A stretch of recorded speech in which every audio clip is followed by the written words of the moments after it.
welcome back. I'll be reading from this book, The 1 Year Bible. I'm going to be reading April 3rd, April 3. Deuteronomy chapter 23, verse 1 to Deuteronomy chapter 25, verse 19. No one who has been emasculated by crushing or cutting may enter the assembly of the Lord. No one born of a forbidden marriage, nor any of his descendants may enter the assembly of the Lord, even down to the 10th generation. No Amorite or Moabite or any of his descendants may enter the assembly of the Lord, even down to the 10th generation, for they did not come to meet you with bread and water on your way when you came out of Egypt, and they hired Balaam, son of Beor, from Pethor and Aram, Naharaim, to pronounce a curse on you. However, the Lord your God would not listen to Balaam, but turned the curse into a blessing for you, because the Lord your God loves you. Do not seek a treaty of friendship with them as long as you live. Do not abhor an Edomite, for he is your brother. Do not abhor an Egyptian, because you live as an alien in his country. The third generation of children born to them may enter the assembly of the Lord. When you are encamped against your enemies, keep away from everything impure. If one of your men is unclean because of a nocturnal emission, he is to go outside the camp and stay there. But as evening approaches, he is to wash himself, and at sunset he may return to the camp. Designate a place outside the camp where you can go to relieve yourself. As part of your equipment, have something to dig with, and when you relieve yourself, dig a hole and cover up your excrement. For the Lord your God moves about in your camp to protect you and to deliver your enemies to you. Your camp must be holy, so that he will not see among you anything indecent and turn away from you. If a slave has taken refuge with you, do not hand him over to his master. Let him live among you wherever he likes, and in whatever town he chooses. Do not oppress him. No Israelite man or woman is to become a swine prostitute. You must not bring the earnings of a female prostitute or of a male prostitute into the house of the Lord your God to pay any vow, because the Lord your God detests them both. Do not charge your brother interest, whether on money or food or anything else that may earn interest. You may charge a foreigner interest, but not a brother Israelite, so that the Lord your God may bless you in everything you put your hand to in the land you are entering to possess. If you make a vow to the Lord your God, do not be slow to pay it, for the Lord your God will certainly demand it of you, and you will be guilty of sin. But if you refrain from making a vow, you will not be guilty. Whatever your lips utter, you must be sure to do, because you made your vow freely to the Lord your God with your own mouth. If you enter your neighbor's vineyard, you may eat all the grapes you want, but do not put any in your basket. If you enter your neighbor's grain field, you may pick kernels with your hands, but you must not put a sickle to his standing grain. Deuteronomy chapter 24. If a man marries a woman who becomes displeasing to him because he finds something indecent about her, and he writes her a certificate of divorce, gives it to her, and sends her from his house, and if after she leaves him, and if after she leaves his house she becomes the wife of another man, and her second husband dislikes her and writes her a certificate of divorce and gives her, and if after she leaves his house she becomes the wife of another man, and her second husband dislikes her and writes her a certificate of divorce, gives it to her, and sends her from his house, or if he dies, then her first husband who divorced her is not allowed to marry her again after she has been defiled. That would be detestable in the eyes of the Lord. Do not bring sin upon the land the Lord your God is giving you as an inheritance. If a man has recently married, he must not be sent to war or have any other duty laid on him. For 1 year he is to be free to stay at home and bring happiness to the wife he has married. Do not take a pair of millstones, not even the upper one, as security for debt, because that would be taking a man's livelihood as security. If a man is caught kidnapping one of his brother Israelites and treats him as a slave or sells him, the kidnapper must die. You must purge the evil from among you. In cases of leprous diseases, be very careful to do exactly as the priests, who are Levites, instruct you. You must follow carefully what I have commanded them. Remember what the Lord your God did to Miriam along the way after you came out of Egypt. When you make a loan of any kind to your neighbor, do not go into his house to get what he is offering as a pledge. Stay outside and let the man to whom you are making the loan bring the pledge out to you. If the man is poor, do not go to sleep with his pledge in your possession. Return his cloak to him by sunset, so that he may sleep in it. Then he will thank you, and it will be regarded as a righteous act in the sight of the Lord your God. Do not take advantage of a hired man who is poor and needy, whether he is a brother Israelite or an alien living in one of your towns. Pay him his wages each day before sunset, because he is poor and is counting on it. Otherwise he may cry to the Lord against you, and you will be guilty of sin. Fathers shall not be put to death for their children, or children put to death for their fathers. For the fathers each is to die for his own sin. Do not deprive the alien or the fatherless of justice, or take the cloak of the widow as a pledge. Remember that you were slaves in Egypt, and the Lord your God redeemed you from there. That is why I command you to do this. When you are harvesting in your field and you overlook a sheaf, do not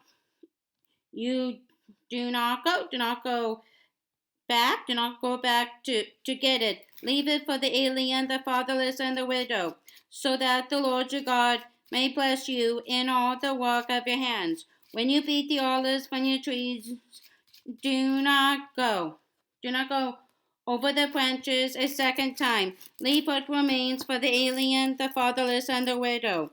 When you harvest the grapes in your vineyard, do not go over the vines again. Leave what remains for the alien, the fatherless, and the widow. Remember that you were slaves in Egypt. That is why I command you to do this. Deuteronomy chapter 25. When men have a dispute, they ought to take it to court, and the judges will decide the case, acquitting the innocent and condemning the guilty. If the guilty man deserves to be beaten, the judge shall make him lie down and have him flogged in his presence with the number of lashes his crime deserves. But he must not give him more than 40 lashes. If he is flogged more than that, your brother will be degraded in your eyes. Do not muzzle an ox while it is treading out the grain. If brothers are living together and one of them dies without a son, his widow must not marry outside the family. Her husband's brother shall take her and marry her, and fulfill the duty of a brother-in-law to her. The first son she bears shall carry on the name of the dead brother, so that his name will not be blotted out from Israel. However, if a man does not want to marry his brother's wife, she shall go to the elders at the town gate and say, "My husband's brother refuses to carry on his brother's name in Israel. He will not fulfill the duty of a brother-in-law to me." Then the elders of his town shall summon him and talk to him. If he persists in saying, "I do not want to marry her," his brother's widow shall go up to him in the presence of the elders, take off one of his sandals, spit in his face, and say, "This is what is done to the man who will not build up his brother's family line.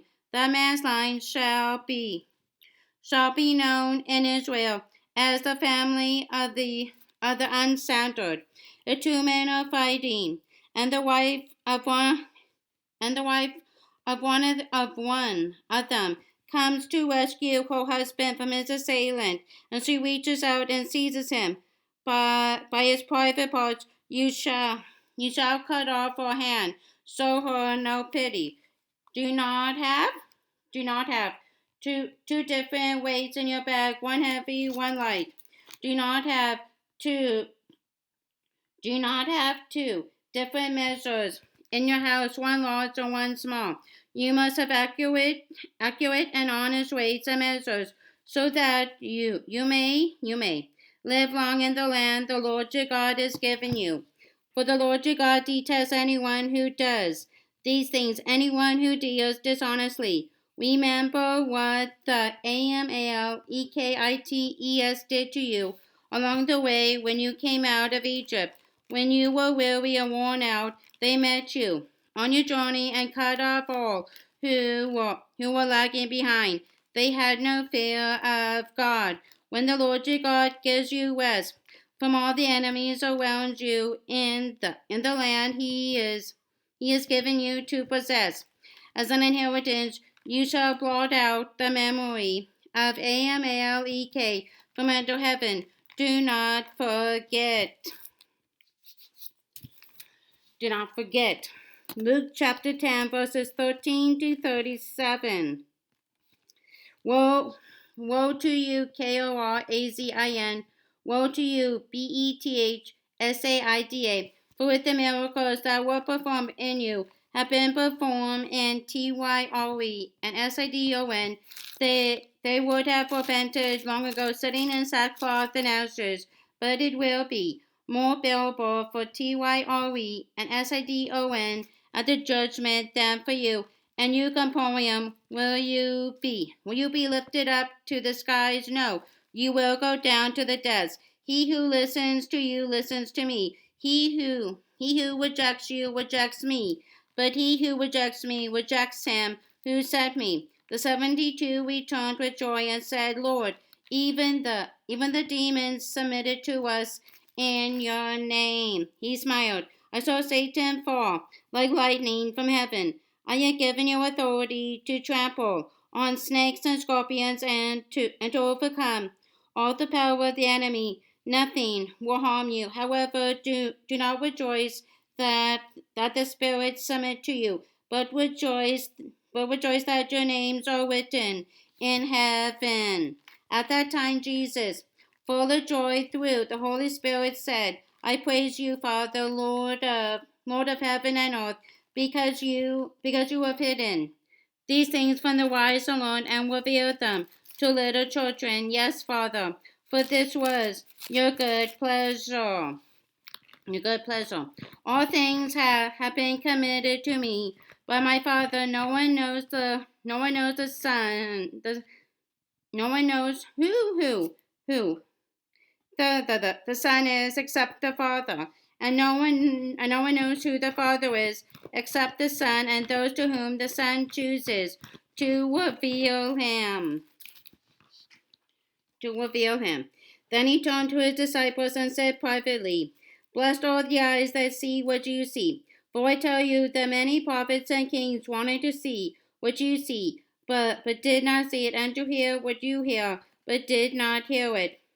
On one occasion, an expert in the law stood up to test Jesus. Teacher, he asked, what must I do to inherit eternal life? What is written in the law? He replied, How do you read it? He answered, Love the Lord your God with all your heart, and with all your soul, and with all your strength, and with all your mind, and love your neighbor as yourself. You have answered correctly, Jesus replied. Do this, and you will live. But he wanted to justify himself. So he asked Jesus, And who is my neighbor? In reply, Jesus said, A man was going down from Jerusalem to Jethro. When he fell into the hands of robbers, they stripped him of his clothes, beat him, and went away, leaving him half dead. A priest happened to be going down the same road, and when he saw the man, he passed by on the other side. So too a Levite, when he came to the place and saw him pass by on the other side. But a Samaritan, as he traveled, came where the man was, and when he saw him, he took pity on him. He went to him and bandaged his wounds, pouring on oil and wine. Then he put the man on his own donkey, took him to an inn, and took care of him. The next day he took out two silver coins and gave them to the innkeeper. Look after him, he said, and when I return, I will reimburse you for any extra expenses you may have. Which of these three do you think was a neighbor to the man who fell into the hands of robbers? The expert in the law replied, The one who had mercy on him. Jesus told him, Go and do likewise. Psalm chapter 75, verses 1 to 10. For the director of music, to the tune of Do Not Destroy, a psalm of Asaph, a song. We give thanks to you, O God. We give thanks, for your name is near.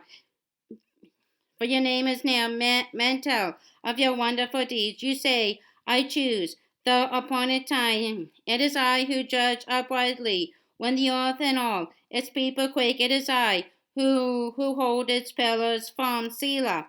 To the arrogant I say, boast no more, and to the wicked, do not lift up your horns. Do not lift your horns against heaven. Do not speak with outstretched neck. No one from the east or the west or from the desert can exalt a man. But it is God who judges. He brings one down, he exalts another. In the hand of the Lord is a cup full of foamy wine mixed with spices. He pours it out, and all the wicked of the earth drink it down to its very dregs. As for me, I will declare this forever. I will sing praise to the God of Jacob. I will cut off the horns of all the wicked, but the horns of the righteous will be lifted up. Proverbs chapter 12, verses 12 to 14. The wicked desire the plunder of evil men, but the root of the righteous flourishes. An evil man is trapped by his sinful talk, but a righteous man escapes trouble. From the fruit of his lips, a man is filled with good things. As surely as the work of his hands rewards him. That's the end for April 3. Bye for now.